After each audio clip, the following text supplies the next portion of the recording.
Welcome, Utah wrestling fans. We're back. Post All-Star report.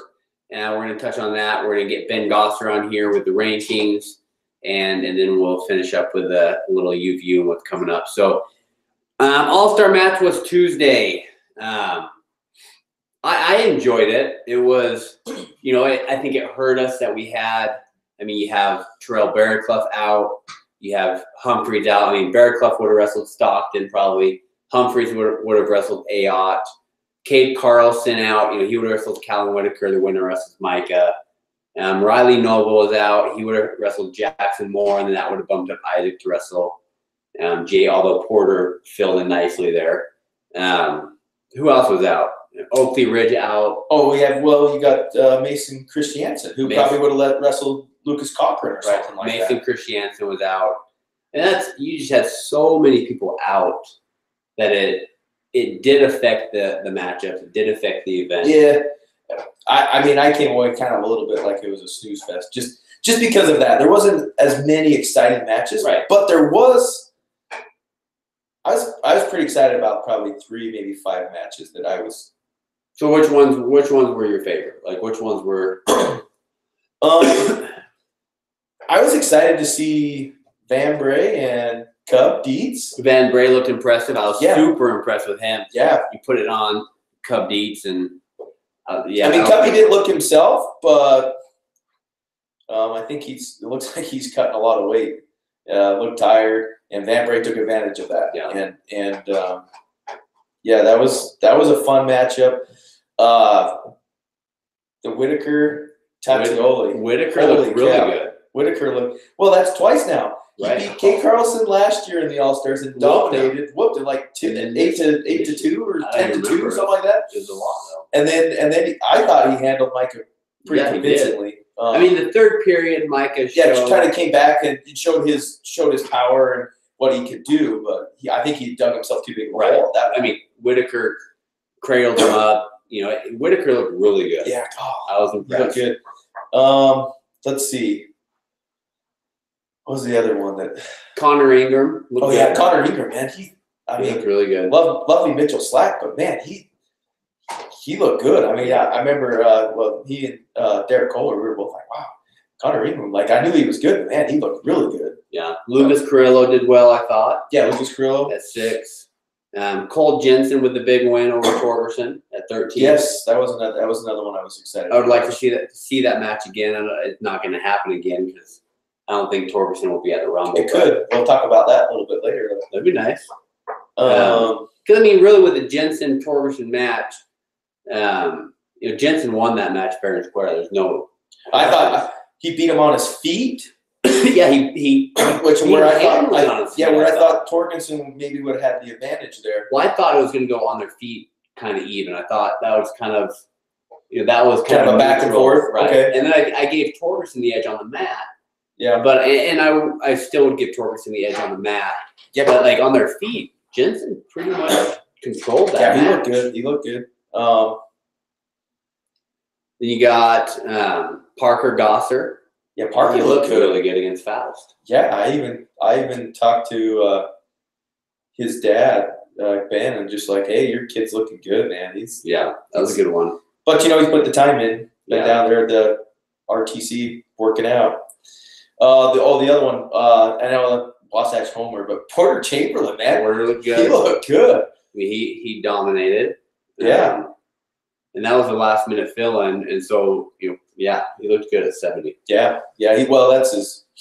That's really where he should be is 70. So although some of the top kids in Utah were out. Oh, and another one for it. He was out. We didn't even mention. Yeah, that's right. You add in those 6 kids, and it's a completely different event. Yeah, but even instead of having 3 to 5 matchups, now we're looking at probably 10 to 12 really solid, exciting center mat matchups. Right.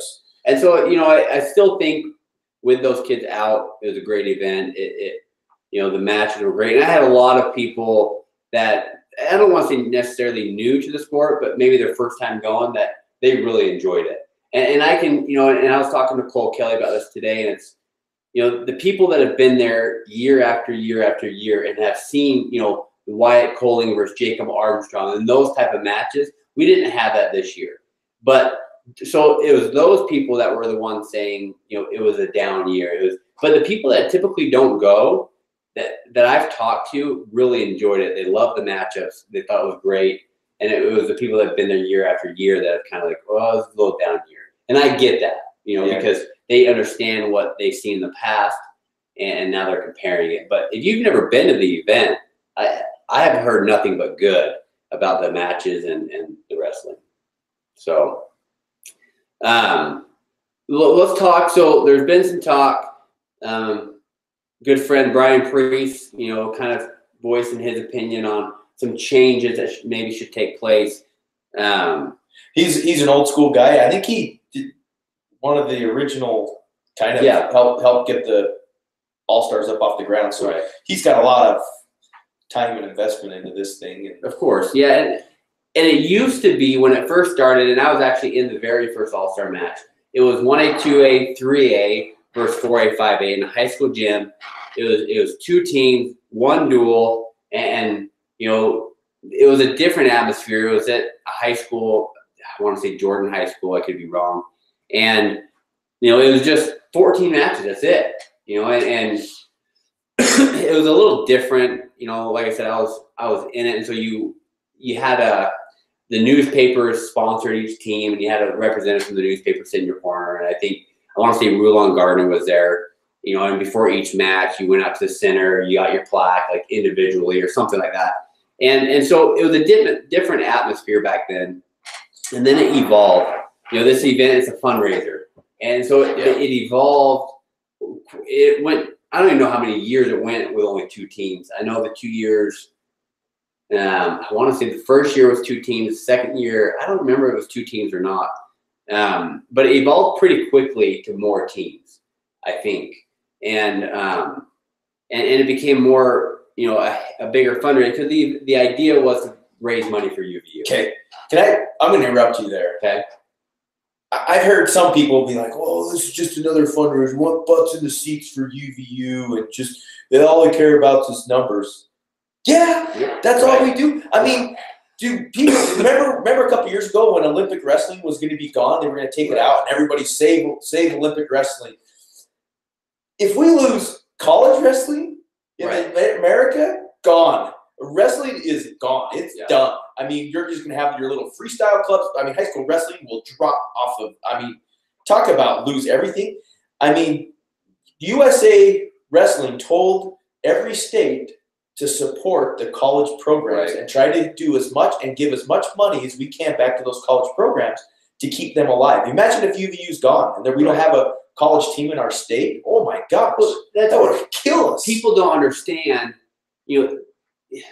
you have to have fundraisers. Like, you can't, people want, and especially I think it's more so in the wrestling community, everybody expects everything for free. And it's like, okay, who's going to do it? Like, people don't understand. You want the All-Star duel done for free. Who's going to do it? I saw this one comment on the page that said, you pick the All-Stars and then you charge them. They're like, what a joke. It's like, okay, so you don't want us to charge the kids per entry, and we're supposed to fundraise and do the event and lose money. So we're supposed to buy all the shirts, shorts, plaques, pay for their food for them and their parents and their coaches. Right. And so all of that, where's that money going to come from? Right. Just poof out of thin air and try to do a fundraiser for UVU. I mean, people ridiculous. Right. They think, it's always a hand-me-out. It's give me this for free, give me this for free. And it's like, who's doing the work? Like, someone's got to do the work, and you want that person to do it for free. You want the All-Star event, but you want someone to do it for free. And it's like, look, it's a fundraiser. Like, this is what the event is. You take the fundraiser out, who's going to do the event? UVU's not going to do it. The entry fee for the kid pays for all the stuff we give the kids. Right. It pays for their plaque. Yeah. It pays for this year was Nike gear. It pays for their dinner, plus their dinner for 2 parents, plus admission for 2 parents, and their admission and dinner for coach. Yeah. That's way over $50 worth of stuff. Yep. And so it's like, people need to understand that the All-Star event is a fundraiser first. That's what the event is. we want great wrestling, and obviously we're not going to just throw out 30 teams. Everyone's invited, and let's just, make 30 different teams. But at the same time, people do need to understand there's a balance between, getting people in the seats and raising money. I mean, there's a balance that has to be had. Another cool thing too, and I knew this, but it hit me probably more, was that the referees are doing it for free. Right. I mean, some of those guys are traveling 2 or 3 hours and have to travel 2 or 3 hours back to come ref for free and to get yelled at by coaches and fans, right? Right. I mean, that's free. They're doing it because they see the value in it. Why can't the fans and whoever's complaining about they had to pay a $50 entrance fee? Right. I mean, I know at Wasatch High School, the wrestling program pays for the kids to enter the fee. We had, 6 kids this Right, year? most everybody does. Yeah,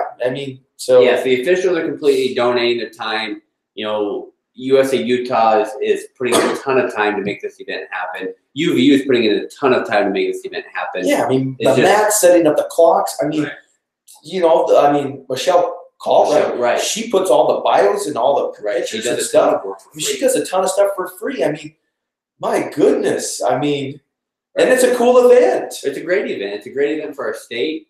And I'd hate to get rid of it. I'm just going to, I don't care if I'm sharing this story. It was a cool story. When Riley Noble was hurt, Right. Porter was dropping to 70. Right. We were sitting in the airport, and he got the phone call from Coach Disher in the airport. That kid was floating. I mean, he could have floated all the way to California. He was so excited to wrestle in Right. the All-Stars. And watch his face just beam and it was amazing. And, I mean, that's what we're some of these kids, I mean, this is a huge deal for them. Right. And it's a cool honor. And I think some of us that's been around for a long time are a little bit spoiled, and we want it to be a certain way. And Right. Of course, we want things to always get better, and we can always improve. And seems like we try to do different things every year to make it better. But we still got to remember it's a cool event for the kids. It's an honor. A lot of times that plaque that's going to hang up in their room, that might be the the coolest thing they've done. So in wrestling, And in my opinion, whether you go back to the 2 teams or stay with the 6, I personally don't think that the coaches are going to want to go back to 2 teams. We do that, we're basically eliminating tons and tons of people from this event. Well, we go 28 plus, so that'd be almost 56 kids we're eliminating. Right, it'd be a ton. So I'm going to be sending out a survey to all the coaches, kind of get some feedback and their ideas and thoughts. But a couple things I'm going to put in the survey, because I kind of want to hear what the coaches have to say about this. But one of the changes I want to make, I would like to move the All-Star Duel back 1 week. So instead of the second Tuesday of January, so it was the 8th of January this year, Like the 15th. it would have been the 15th of January. And the reason I would like to do that is, when we make selections for the All-Stars prior to Christmas, we're guessing on people's weights. We're getting weights wrong. Coaches are telling us one thing, the athletes doing another. And so kids aren't at the weight they should be at, first of all. So if we move it back to the third Tuesday of January, now we can wait until after that first weekend in January to make selections.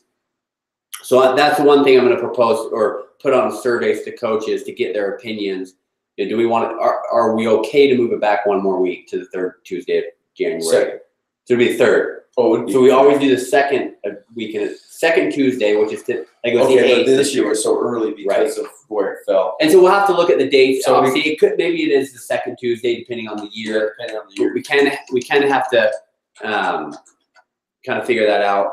And then the other one that I'm going to ask coaches, so move it back 1 week, and then also if we move it back though, and we make selections after that first weekend in January, I don't know if we'd be able to get plaques in time for the All-Star. So we'd have to bring the plaques to the high school state tournament, which I think most would be okay with. And so that would have to happen. So I'm gonna put that in the survey. And then also the format, I'm gonna put it in to kind of get coaches, their thoughts on, do they want to continue as is? And I'm gonna put in there, do they want to go back to 2 teams? And just to see what people say. And the other thing I want to put in there is, instead of doing teams, do we want to do the 6 best regardless of classification?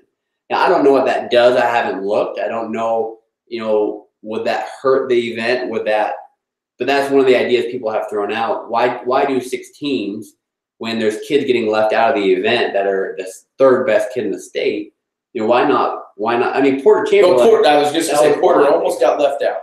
And he deserved to be there, and he showed that. Definitely. But, do we choose the top 6 at each weight instead of and do away with teams? And I don't know the answer. I don't know what coaches will say, but I kind of want to hear what they have to say. So that survey is going to be coming next week.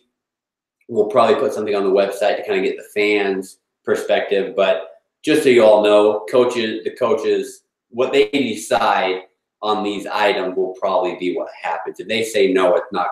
If they say no to a certain thing, it's not going to happen, regardless of what the fans want, because the coaches are what's going to drive this. And so, we'll see what they say. It'll be interesting.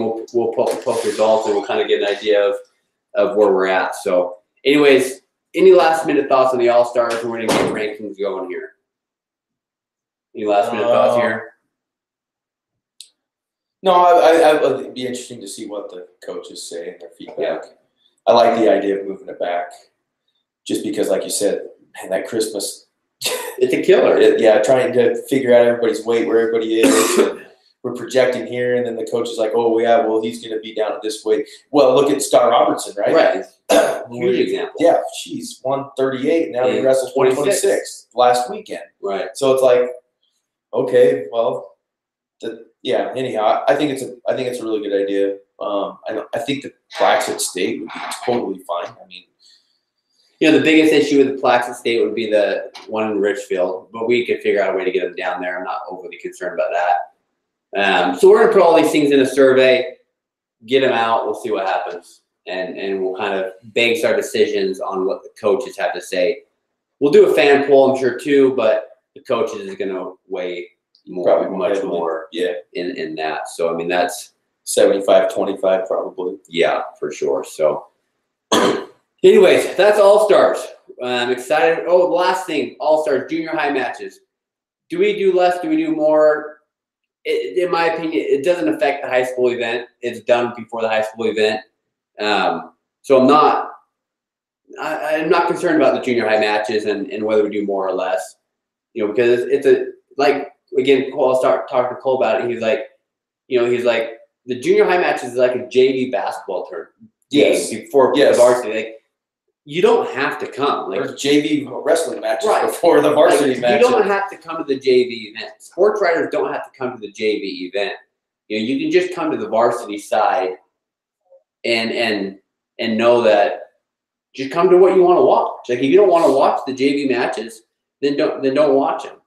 Or the junior high matches, then don't watch them. But I think some of the junior high matches are the best matches that are there. So I quite enjoy them, and maybe that's because I'm involved more on the junior high level. I don't know.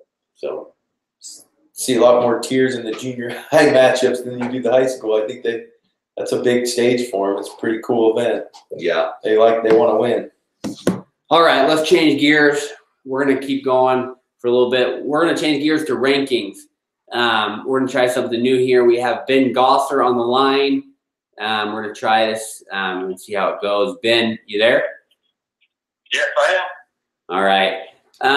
So for those that don't know, Ben has kind of taken over the rankings. He's doing a great job, getting weekly updates. Ben, I guess let's start. Give us anything you got that you need to address to the membership, and kind of give us your thought overall on the rankings. Well, so this week I did something a little different with the Team 25. One of the coaches / one of my friends asked me if it was possible to separate rankings between duels and tournaments, and so I tried that, and that caused a lot of people some angst. I just wanted to let everybody know kind of the criteria I went with, especially with the super state level rankings. All I did there really was look at the power poll and add up points. just like with the 6A rankings and stuff, based on what these kids are ranked. So that's why those look the way they do. And then the duals I spent results. It's really hard because most of the dual meet results that I was looking at was clear back to December, and a lot of the teams have changed. Like, it's a completely different team. Watson has got guys back. Layton has guys in and out of the lineup. Grove has some guys back. So I might not be right, but I think I'm close. So here are my thoughts on the team. I'm not a huge fan of separating them into dual and tournament ranking. I get the rationale. I don't know. I like just having the Beehive top 25 and you kind of move up and down based on your overall results, and it is what it is. But I get the dual team rankings. I think that's confusing to a lot of people though outside the wrestling community. Like, for example, UVU. And if you take UVU and you're like, they beat someone in duals, but they never move up. And it's based, the college team rankings is completely 100%. Most all of them are based on individuals ranked. And I get it. I get how they do it, but it's frustrating. People don't understand it. They go out there, and I don't remember the ranking. UVU beats number 13 Rutgers or whatever it was. I don't even know. And we don't move up. Yeah. We don't even get ranked. And it's like, why aren't we getting ranked? We're beating these guys that are all ranked. But the reason is Rutgers has a kid ranked number 1 in the country, and that's it. Yep. And that's the thing. Like, so in college wrestling, if you have one kid that's number 1 in the country and no one else ranked, like South Dakota State, I think, they have one kid that's number 1, and then they have another kid that's like 18 or 19, but they're ranked. It's like we would smash them in a duel, or I would hope at least, right? But we beat them and we don't move up because they have one kid that's ranked number 1. And I get it because of the NCAA tournament, the kid that wins is going to score more points than, if you have 6 kids that go 1-2, I get it. But it's frustrating, and the outside person doesn't understand that. That's why I like the way we do it, because if you do beat someone, you will move up, or suppose, depending on how the tournaments go and stuff. But the way our Beehive top 25 is done, it's more like a college football poll where people understand it. You win, you move. So anyways, carry on. So I'm not opposed to it as much as Jeff is. I mean, I definitely saw the logic behind, like I just out at Reno. I mean, I think Wasatch was just a few points away from breaking in the top 5 out there, and I think the next closest team from Utah was quite a ways down. So on a big tournament, right, a big tournament, Wasatch is going to be much better. Yeah, the bigger the tournament, the better Wasatch is going to do. And we've been beaten a few duels this year where, last 2 years, 3 years, I don't know if we've lost a duel really. Right. So anyway, Ben, individual rankings, anything there on the individual side you want to bring up? Well, I know in the Beehive 25, the idea of Gordon Chamberlain being higher than Lucas Cochran and my son, Parker Gosser, it's caused people some. They commented about it. And the reasoning there is, look at what Porter's done at national tournaments. Right. And Parker's at 170 now, and Parker and Lucas are up at 182. Yeah. If they were to go down a weight, they wouldn't be undersized for 182 and would be a big 70-pounder, and they'd probably move up in the rankings. But as it is, Porter's a pretty good 170-pounder. Yeah, no, I agree. In the blood round and Dr. Buchanan, and he played the Reno. He's a pretty serious threat at 170. Yeah. Now, your biggest mover, Connor Ingram. Tell us about that. Why'd you jump? He jumped from number 19 to number 10. Kind of give us a breakdown there. Well, we had Cup Deep as high as I think he was number 11. So Cup Deep wrestled Van Bray, and Van Bray at the All-Stars. Van Bray beat him pretty good.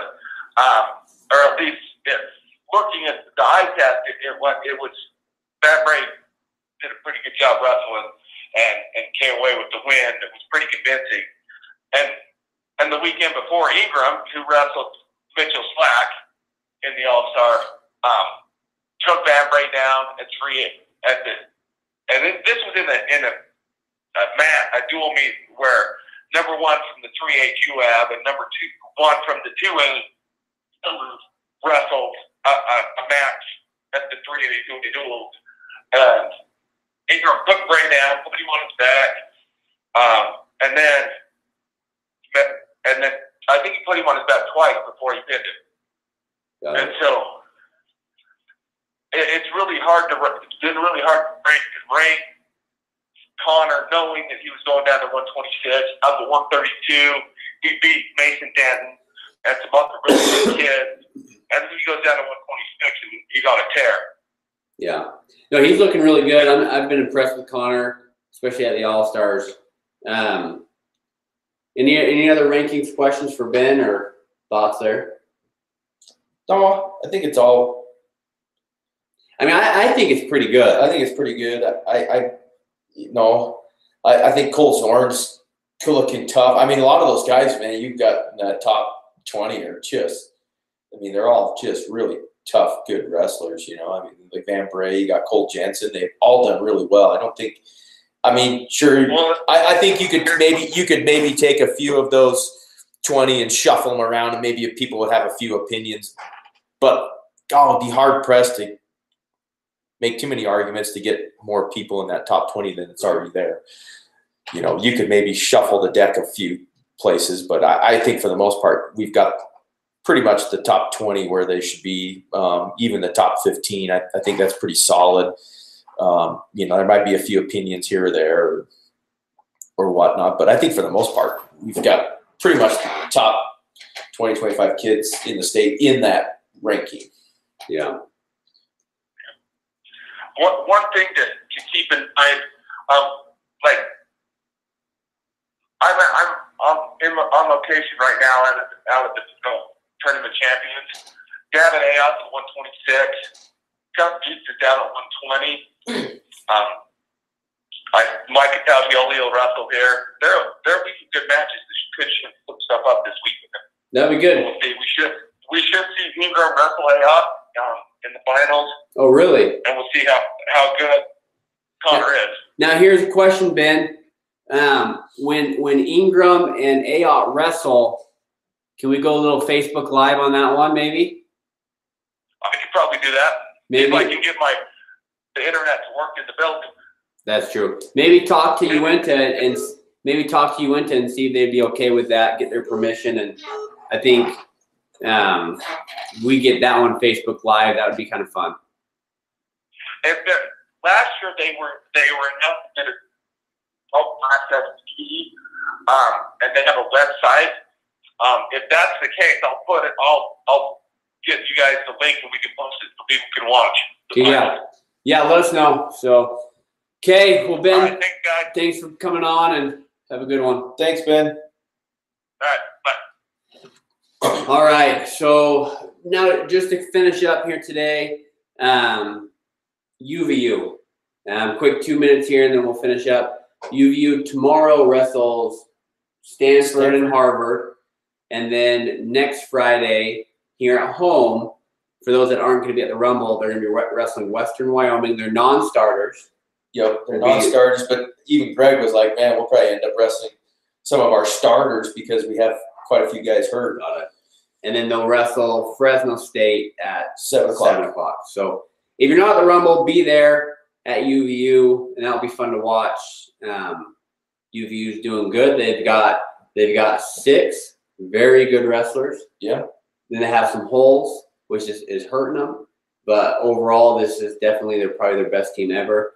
They should qualify 6 kids for nationals. I mean, I would expect. I hope so. You know, unless some things happen. I think they'll have possibly 6 automatic bids. You know, I think 84 is a question mark, but I think Will Sumner's done enough. I think he could get an automatic bid for the conference. Anyways, thoughts on UVU? I just want to see as many guys. I just want to see 2 All-Americans this year. Be nice. I mean, they have the kids to do it. Yeah, I mean, I no, they think do. obviously, I think Finley and Orndorff Tate are their 2 best chances. But that I don't rule out Demetrius, Yeah, I don't- Kimball, or Yep, Tanner. Yep, I know. all strong possibilities there. And this year, the NCAAs they're seeding all 33 kids, so Yep. 1 through 33. So our kids won't get stuck with a number 1 seed like they have. in Hopefully, years past. yeah. It seems like we always get the 1 or 2 seed Right, right so out of we- the chute. As we're going right now, I mean, a lot of our kids are ranked pretty high. So I mean, we should get some decent Yeah. draws to at least start with. Yeah. Which will help in that. So, anyways, support UVU. Get out there and watch them. They're doing some good things. So, anything else before we close? That's it. Okay. Thanks for watching. Yep. We'll be back probably in another couple weeks. Next week's the Rumble, which will have a lot of great matches. Excited for that. So maybe we can do something post Rumble or even pre Maybe Rumble. pre. So We can work it out. Maybe we do a pre and maybe Right. we do a post. yeah. So, anyways, we'll be back soon. Okay. Thanks for watching.